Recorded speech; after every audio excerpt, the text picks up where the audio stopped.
one of the worst and most neglected health crises in the world by focusing on the case of her own country, India. So please join me in welcoming PhD student Senji Raghunath. Hi, Senji. Thank you so much for being here today. Hi, hi. Thank you so much for having me here. So you are currently doing your PhD at the Evolutionary Venomics Lab at the Indian Institute of Science in Bangalore. And so, what is exactly the focus of your research? Yeah, so I basically work on the big four snakes, the venom characterization of big four snakes. My PhD involves understanding the venom ecology and how the ecology of the snake actually affects their venoms, and how that in turn affects the antivenom therapy. As you mentioned, this is the most neglected tropical disease for the world. And for India, this is a huge problem because more than 50% of the overall snakebite deaths in the world happen in India. But we have absolutely no idea about the snakes, how their venom works, and how all of this is affecting the antivenom treatment we have. So, my study actually focuses on different aspects and connects it with the ecology of the snakes. Oh yeah, so you mentioned the big four. So for our audience who might not be familiar with the term, who are the big four, so to say, and why are they called? Why do they have such a like yeah, mm, Yeah. catchy name, so to say? Yeah, so the big four encompasses the four species that are found all across the country. That includes the common cobra, the spectacled cobra, the Russell's viper, the saw-scaled viper, and the common crate. These four species are found in every region of the country, and that's mainly the reason why they are also responsible for most of the deaths that happen in the country. Even though slowly most research that we have done and other groups have done is showing that this big four concept may not be valid anymore, the antivenom that we have in the country is made only for these four snakes, mainly because they are believed to be causing all the snake bite deaths that happen in the country. So, yeah, these four snakes are called the big four snakes. And so why is it, well, at least if this, like you mentioned, that this label might be misleading. We will get to that shortly. But why is it these four species specifically that cause such a preponderant amount of deaths in India compared to other snakes? Yeah, that's mainly the distribution. They're distributed all across the country, whereas the other snakes that are medically important that can cause lethal bites to humans are only found in certain pockets. They have the distribution is located like to certain locations only. It's restricted, but whereas the big four is found in most of the states in India, except certain islands and the northeastern forest. They're found in all other regions. And that's just by sheer numbers. They're more in numbers, and hence they're responsible for causing a lot of deaths. And so the fact is, well, of course, all these snakes are highly venomous. But is there something more to the danger that they pose? So in terms of antivenom efficacy or access to healthcare. So how do these factors contribute to the snakebite situation in India?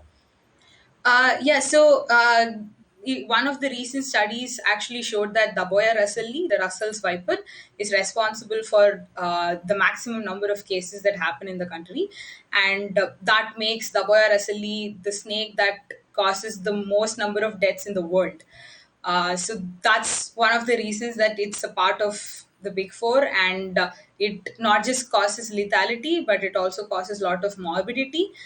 People don't just suffer from the bite, but they have lifelong repercussions because of the boya bite.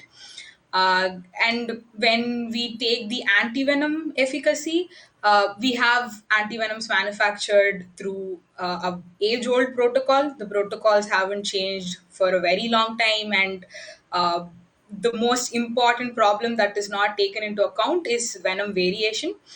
which also forms the basis of my PhD. About how venoms change due to different factors, be it geography or their ecology, which is related to diet or the predation pressure, so on and so forth. Uh, these are some of the factors that has never been considered while the antivenoms are manufactured. The antivenoms are manufactured only using the venoms from one particular location in India, which is restricted to the southern part of the country. And this antivenom is what is used all across the country. So that is one of the major problems why the antivenoms do not work at distant locations.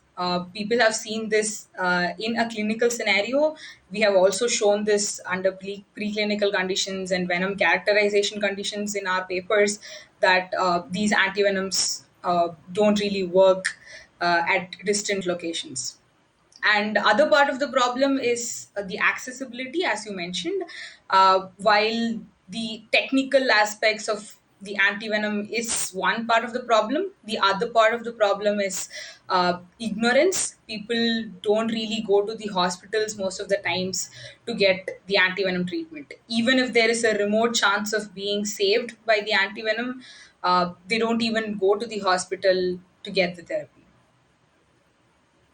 And so, well, why wouldn't they go to the hospital as long as like the hospital is within reach? Because of course, I would get it if it was because of like sheer to distance and such. But is it also because of like I don't want to say prejudice, but like misconceptions about how antivenoms work and Yeah. how a snake bite should be treated? Yeah, it's about the distance. It's about availability of antivenoms. It's about the cost of the treatment itself, and also about the traditional practices. Even in India, the several parts of India and several villages in India still have a lot of traditional practices which they believe is a cure for snake bite. So they don't really trust the antivenom therapy. So they go to traditional healers who use herbal medicines or snake stones and pretend that they can treat snake bite. But even if someone decides to go to a hospital, it's either not within the reach that they can reach the hospital sooner, or most of the primary health centers that are within the reach are not stocked with antivenom, or the clinicians there do not have enough experience in treating the snake bite problem, because it's not just giving the antivenoms, it comes with other axillary treatment that needs to go along with it, and absence of ventilators and other facilities that needs to be there in a hospital are usually absent in these primary health centers. So all these factors combined usually affects how people see snake bite and how they approach the treatment. Oh yeah, that definitely makes for a deadly combination when you put it all together. Because yeah, extremely venomous snakes, lack of access to healthcare, anti venom quality issues, and yeah, traditional misconceptions. Yeah, that definitely doesn't look like an idyllic picture at all. Indeed. Now let's to like address these issues separately. I would say let's begin with the snakes themselves. Like you mentioned how like what makes them such a big health hazard. Because again, even just concerning the big four, they are all highly venomous species. So in clinical terms, like why are they so dangerous, and what does their venom do to a human victim? Yes. So two of the big four species come under elapid family, and the other two come under the viperid family. Naja naja, which is the common spectacle cobra, and the common crate. These two are elapids. They have highly neurotoxic venoms. Their neurotoxins cause paralysis, and they result in almost instant death, asphyxiation, and all the paralytic symptoms are seen in the elapid snakes. Whereas the viperate snakes, which is the Russell's viper and the saw-scale viper, they have toxins that result in extremely severe morbid conditions. People often tend to lose their limbs or legs because of the morbidity that's caused due to the Russell's viper. It also causes other complications like renal failure and so on and so forth, which affects their blood coagulation system. Even though it is not a neurotoxin which causes instant death, this is more of like a slow death. People experience systemic failure one by one, and they experience organ failure. And if they don't receive the antivenom at all, uh, there are more chances that they die because of the various organ failures, etc.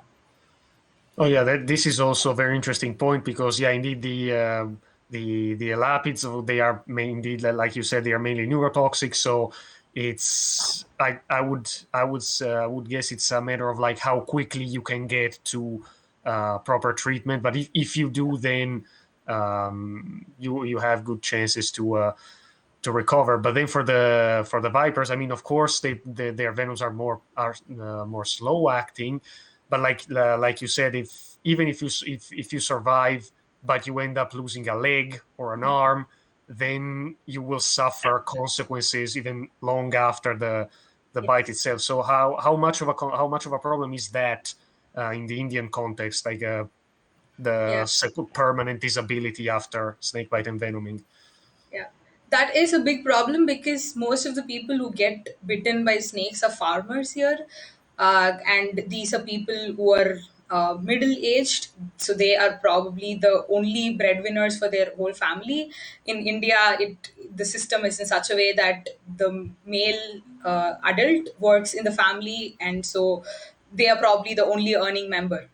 And when they do suffer from disabilities after a snake bite, first of all, the treatment itself is very expensive. They have to be in lot of debt if they have to go for a treatment and get the treatment. But even after the treatment, if they do suffer a disability, it would mean that they can't continue working in the farmlands as they would generally do. And if they are daily wage laborers in farms, people wouldn't be hiring them because most of these are physically intensive jobs, and being a disabled person is definitely not going to fetch them jobs. So the snake bite doesn't just affect that person who's getting bitten, it is going to affect the whole family who are dependent on them, and it's going to leave them in lifelong debt. Yeah, as if the situation wasn't bad enough already with the sheer lethality numbers. Yeah. But then when you were talking about the variation, like interest within species variation in venom activity, now I'm going more to the on the ecological side of venom that you also work on. So why is the variation even there? Like, so what drives these differences in venom activity even within the same species? Yeah. Uh, Unfortunately, this is not well characterized for the Indian snakes. Research has happened in only very restricted locations and also on very few aspects of venoms. Our work in our lab is actually trying to understand the various drivers of venom variation. But from the literature and how generally venom variation works, it's more associated with the life history and the ecology of the snake. In a country like India, we have a vast biodiversity. The landscape is very different in the north compared to the south. We have snow covered mountains to deserts to plains and evergreen forest. All of this is found within the geography of India. And this would also mean that the flora and fauna found there are very different. Hence, the diet of the snake is going to change depending on which region it is present. Since venoms are tightly regulated by these ecological factors, as we know that venom is used for capturing the prey or in defense against predators. We believe that if the prey is different, obviously the venom mechanism and the composition should also be in such a way that the snake is able to capture the particular prey that occupies the given geography. So, given India's diversity, we expect that the venoms of these snakes, which are distributed across these very different habitats, would also be different. The abiotic factors, which could also have some secondary role in venom regulation, could also be different because even the temperature or the precipitation gradients are very the range is much higher in across the geography of India. Uh, yeah, so these are all hypotheses. We're still trying to test out what exactly is the cause of this variation. We have recorded variation from these regions, but we still are trying to figure out the exact causes for such variation that we observe. And so when it like you were saying, this also impairs antivenom effectiveness because, like you said, the antivenom production doesn't take intraspecific variation into account. But so where it where how many, like in general, how many antivenoms are now in on the market in India, and where are they produced? For India, there is only one polyvalent antivenom. By polyvalent, I mean the antivenom is targeted against all the four species. Antivenom is manufactured all across the country, but the venom that is used for manufacturing the antivenom, maybe I'll just quickly explain how the antivenom is manufactured here. Oh It's the yes, same. absolutely. Yeah, it's the same principle about how it's done in the rest of the world. It works in the same way as any vaccination works. Venom is collected from the snakes and it is injected into a large mammal like horse, and the body of the mammal produces antibodies against venom antigens, which is then collected, purified, and sold. So basically, what we get as antivenom in simple terms is purified horse serum or purified blood and the antibodies from the horse blood. There are different problems in the strategy itself. But to talk about the venom variation as a problem, the venom that is used for making antivenoms, that is immunized, the horses that are immunized, the venom is collected from the southern part of the country, just one location. It's a location of around 50 kilometers radius. That's about it. And the venoms are collected by Irula snake catchers, a snake catching tribe who live in and around that region in southern India. They catch the snakes and they collect the venoms, and this venom is what is sold all across the country to various antivenom manufacturers for immunization and production of antivenoms. Yeah, that's why we believe that the antivenoms don't have the proclaimed efficiency in the rest of the country. Oh yeah, that definitely makes sense. So, how could this be addressed? Like, how could the antivenom manufacturing policies change to accommodate to take this issue into proper consideration? Yeah.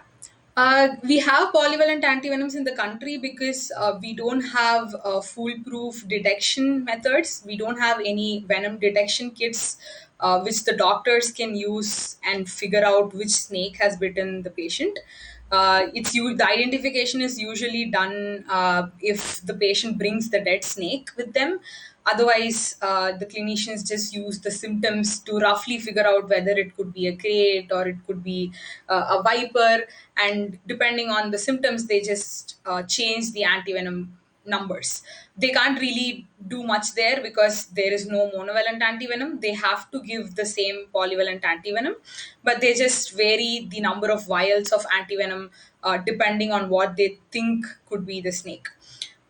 One reason why we don't have a kit is also because of the diversity we have here. We have very different species found across the country, and it's difficult to have one venom detection kit working all across the country. Same goes with the antivenom as well. We can't have one antivenom that will work across the country because of the venom variation, as well as because of the different snakes that are found in each of these regions. So, as a short term strategy, we have been advocating this, and we have also been working with antivenom manufacturers to get this through to make a regional antivenom product. We see that certain snakes found in the western region have similar phenotypes, and certain snakes found in the eastern region have similar phenotypes. And if we can make regional products that can be sold in different parts of the country, this will temporarily at least address the problem of the snake bite. We can have regional products for each of these zones, which are manufactured locally by sourcing venoms from those local regions and sold for there. But obviously, the long term strategy would be to make universal antivenoms, which take into account all of the variation that we see, the ecology, and different factors that affect venom, and make a broadly neutralizing antivenom, which is not actually manufactured by immunizing horses, but by using modern techniques like recombinant DNA technology, etc. Oh yeah, that's definitely, yeah. Those are definitely great points. Like, to my knowledge, the only country where a venom detection kit system is currently in place is Australia.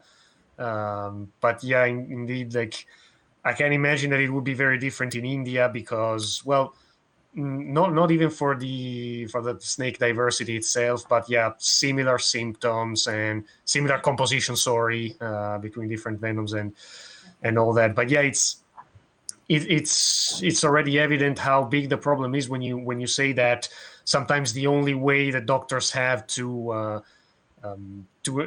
identify which species was responsible for the bite is by looking at the symptoms, which means that they have to wait until the symptoms are in place, Exactly. meaning that the envenomation is already progressing, Yes. has already progressed to a significant degree, and Yeah. that is already a problem in itself, indeed. Yeah. And it's not just similar symptoms between different snakes, but different symptoms for the same snakes. Oh yeah, true. For Also, example, the common cobra, spectacle cobra, in some regions of India along the western part, we have looked at this in our studies, as well as clinicians have reported that cobras cause cytotoxicity.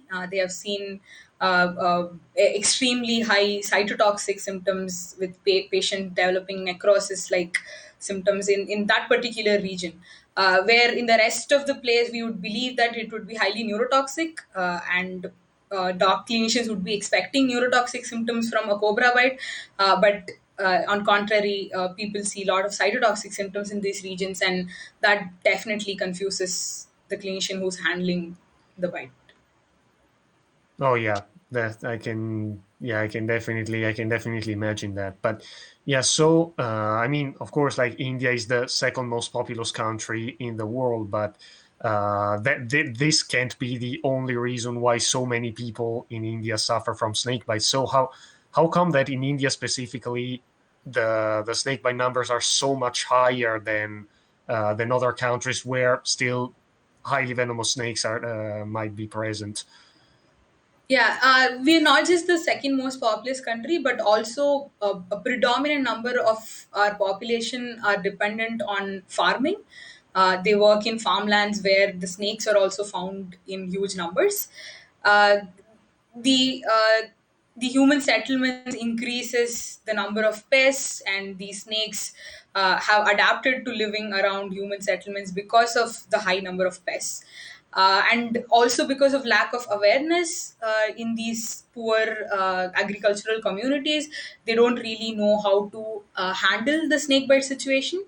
Since also, like I mentioned, due to the traditional practices and the traditional beliefs that exist in India, in the remote villages of India, people don't get the necessary treatment that they need to get. Most of them, like I said, don't even go to the hospitals because of the traditional beliefs. This actually is one of the reasons why most people die even before reaching the hospital. So it's both the numbers who actually get bitten by snakes, as well as the numbers who are reluctant to get treatment, which adds up to the total snakebite mortality in the country. Oh yeah, that definitely sums it up. Yeah, that definitely fills the gaps. Sorry, because yeah, once again, there is a concatenation of factors that, when put together, create this vicious circle that results in so many people dying or suffering from disability. But then, yeah, so we indeed, like, again, we were back to the point where India is an exceptionally large country with so many people living there, and yeah, the dependence on farming. And like you said, yeah, it's like one of the papers that you a paper that you authored, and that I like particularly, was titled "Beyond the Big Four."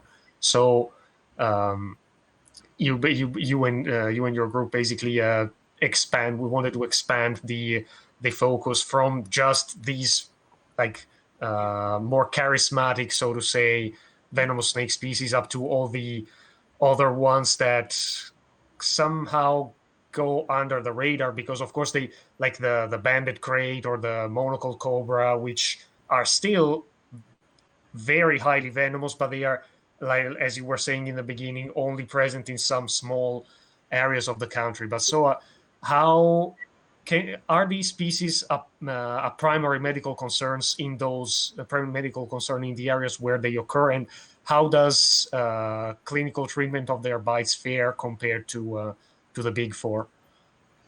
Yeah. So yeah, like you mentioned, we have looked at these species that are found in specific regions of India in the Beyond Big Four paper. One of that is monocle cobra, which is found along the eastern regions of India, the northeastern regions. Especially the northeastern region has very vast biodiversity. The species that are found, not just snakes, plants, animals, any species that is found in the northeastern region is very different from the rest of India. This is actually connected to the Southeast Asian corridor, and the species that are found there are not found in the rest of India. So, same way, we don't have many big four species actually sighted there, or people don't get bitten by the big four species in northeast India, but actually a lot of people get bitten by the monocle cobra. Unfortunately, since we don't have any other antivenom, in it's this only polyvalent antivenom that's available, people often receive the same antivenom irrespective of which snake has bitten them. We do hear from a lot of clinicians that these antivenoms don't really work the way that they expect to work. That is, they have to keep increasing the number of vials to treat some of these snake bites, like the monocle cobra bites. But we also know that there are other problems of increasing the number of vials. Because it's made from horse blood, it's gonna initiate allergic response in the bite victim. That actually puts the patient in the risk of dying because of the antivenom itself if they develop an anaphylactic shock. So rather than getting treated by the antivenom, the patient might actually go into the risk of dying because of the antivenom. So just increasing the number of vials is not going to be helpful after a certain point. So that is one of the major problems of not having antivenoms for some of these species. These are actually more in numbers in comparison to the big four in the regions where they are found. For instance, monocle cobra is actually more in number than the spectacle cobra in most of these eastern regions. But yeah, we don't have any specific antivenom to treat them. And that's why in that paper we advocate that, again, we need regional antivenoms, and these regions should focus on snake species that are relevant to those regions. If they don't even have a saw scale viper in the region, there's no point in having an Yeah, antivenom that has antibodies against saw definitely. scale viper. Yeah. No, yes. So indeed, the solution, at least from what you said, the solution would be that each Indian state maybe takes it on itself to have venom production and anti venom production facilities focused on the snakes that occur in that state instead of relying on those milked in Chennai, which is, yeah, like you said, only in the extreme southeast. Yeah, Yeah. that would definitely be a sensible option. But how feasible do you think this would be, at least in the short to medium term? Because I can imagine it would be like a massive change in how the system operates that would require a long time to be put in practice. Yeah. This is an achievable strategy because we don't have to necessarily change the manufacturing strategy. It is only the venoms that are used for immunization are going to change. The people have actually shown interest in doing this, both from the anti-venom manufacturers end as well as many governments have come forward and approached us in either setting up a venom collection center, which can later on be used by the antivenom manufacturers for manufacturing antivenoms, and even antivenom manufacturers have come forward to have projects where we can explore the possibility of developing a regional product. So it is difficult to have it for every state, but if we do combine a couple of states and if we look at the venoms from those states and if we do find that they have either the species in common or the venom characteristics are similar, we can probably try to pull in venoms from two or three states in one particular region and make a particular product for that region. Oh yeah, that would already be a huge step forward in terms of, yeah, preventing snake bite related mortality. But yeah, then again, this, like, so far we've focused on the clinical aspect and on the snake ecology aspect, but there was also something else that I wanted to address. Like, you have mentioned it already. So the um, education and attitude of the people towards venomous snakes. I remember last week, or the week before, maybe, I saw a lot of posts on social media about a festivity that, excuse my horrible pronunciation, is called Nag Panchami, where, at least in some parts of India, people actually worship snakes, including cobras and highly venomous species. So what is the relationship like between people and snakes in, well, to ask what the relationship between people and snakes is in India is a huge question. I imagine, because India is huge in itself, so it might change a lot. So what kind of efforts do you think should be put in place on that front, like to change people's perspectives and to educate them even on how to identify snakes and such? Yeah, certainly. Yeah, Naga Panchami was celebrated a couple of weeks ago here. Across cultures, across traditions in India, snakes are worshipped. Like you mentioned, specifically cobras, because these are very commonly found snakes, and uh, people have developed strategies to avoid them. One of that is having them as gods and worshipping them and trying not to capture them or harm them. But with changing times, those things have changed, and with increasing population, it has become extremely difficult for people to cohabit with snakes. So lot of organizations have taken it upon themselves to educate people, to give them resources to protect themselves from snake bite. For instance, MCBT, Madras Crocodile Bank Trust, they have been doing really good work in trying to educate the agricultural community in and around Tamil Nadu. They have been giving them resources like torchlights or snake bite resistant boots so that the farmers can use them while they're working in the farms. They have also been conducting educational programs to reach them and teach them how to identify the species that are found in their regions. And people have associated snakes with fear, and hence the first instant they see a snake, they kill the snake. This actually affects the ecosystem a lot, and along with teaching them about the problems of snake bite, it is also important to teach them about the importance of the snake in an ecosystem. So this is also being done by organizations like MCBT. Gerard Martin is one of our collaborators who works in Karnataka. He has also been working with a lot of local communities about teaching them about the life cycle of a snake, how to live with them, how to handle snake bite situations, etc. So these individuals, these are just a couple of examples.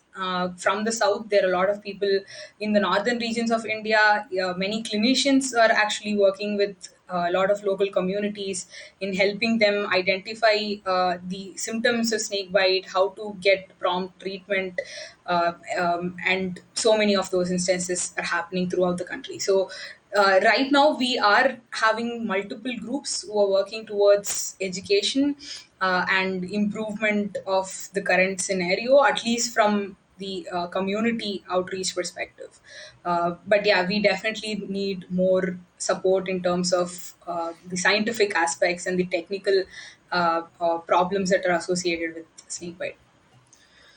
Oh yeah, and that already goes back to the fact that snakebite was, for a very long time, one of the most neglected health crises in the world. It was only included in the list of neglected tropical diseases in 2017, so only 4 years ago.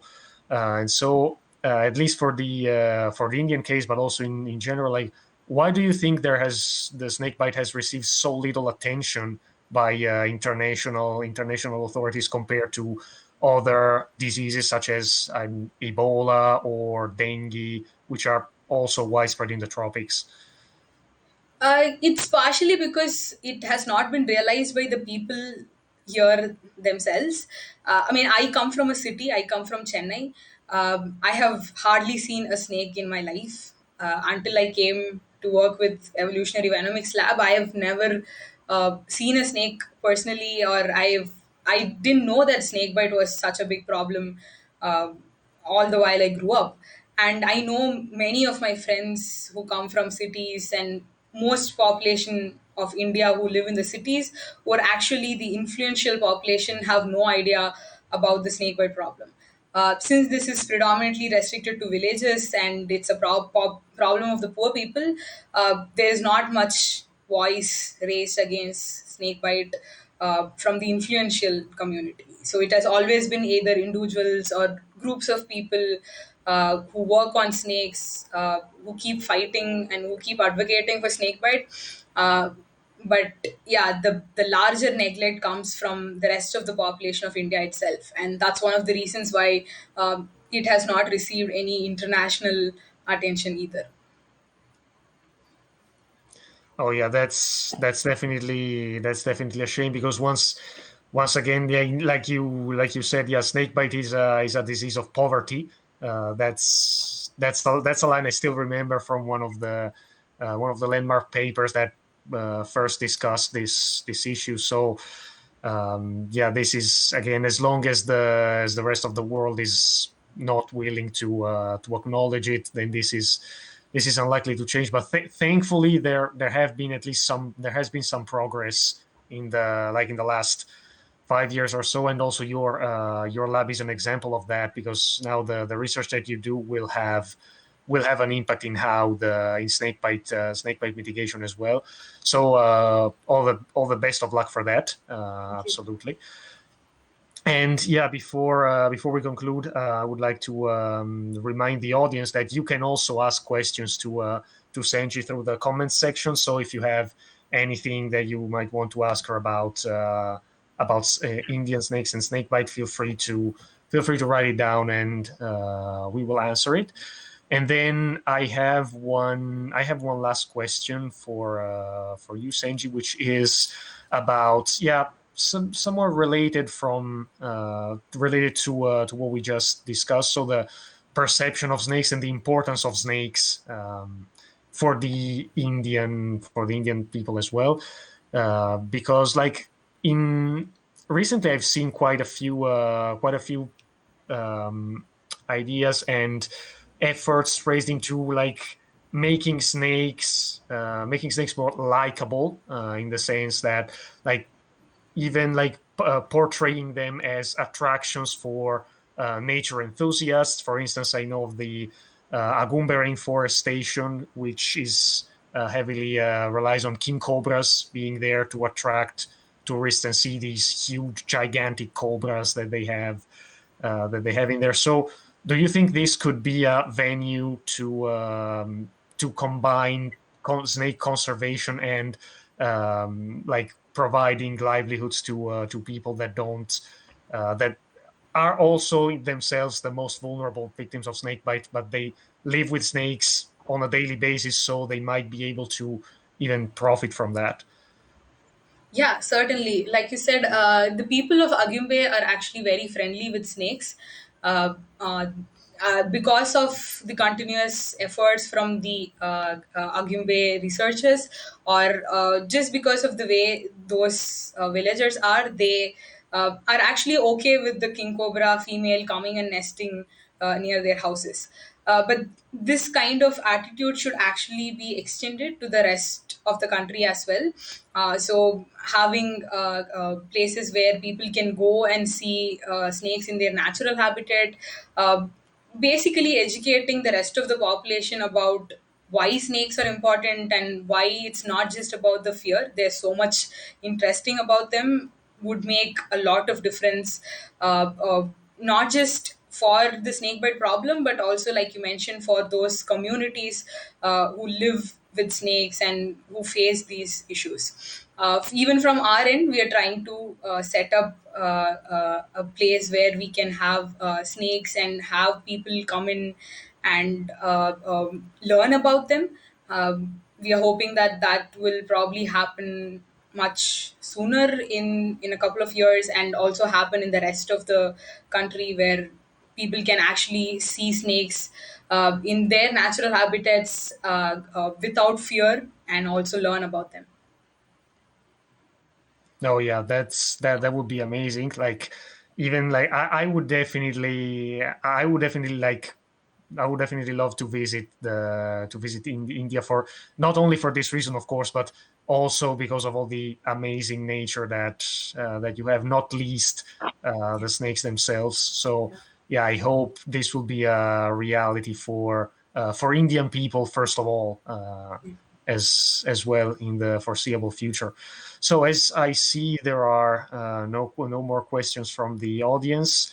I would say this concludes. We have reached the conclusion of our interview. So once again, Senji, thank you so much for agreeing to be here today. It was definitely an extremely interesting talk, shedding light on a topic that should be discussed way more often than it is in India as well as in the rest of the world. So thank you for teaching us about it. Thank you so much. It was my pleasure to talk to you. And also, this is very important for us that we get international attention and international recognition for the kind of problem we have. And this will definitely mean a lot to us. Thank you so much for having me here. Oh, it was my pleasure and my honor. I would add as well. So for the audience, well, please, I would like to again encourage you to subscribe to my Haps channel so that you can stay up to date with future episodes of the Snakeman's Lair, which will be I promise will be more regular as they used to be up until before summer from now on. And so yeah, I hope to see you soon again here for a new episode. And in the meantime, have a great weekend. Yeah. Thank you so much. Bye bye.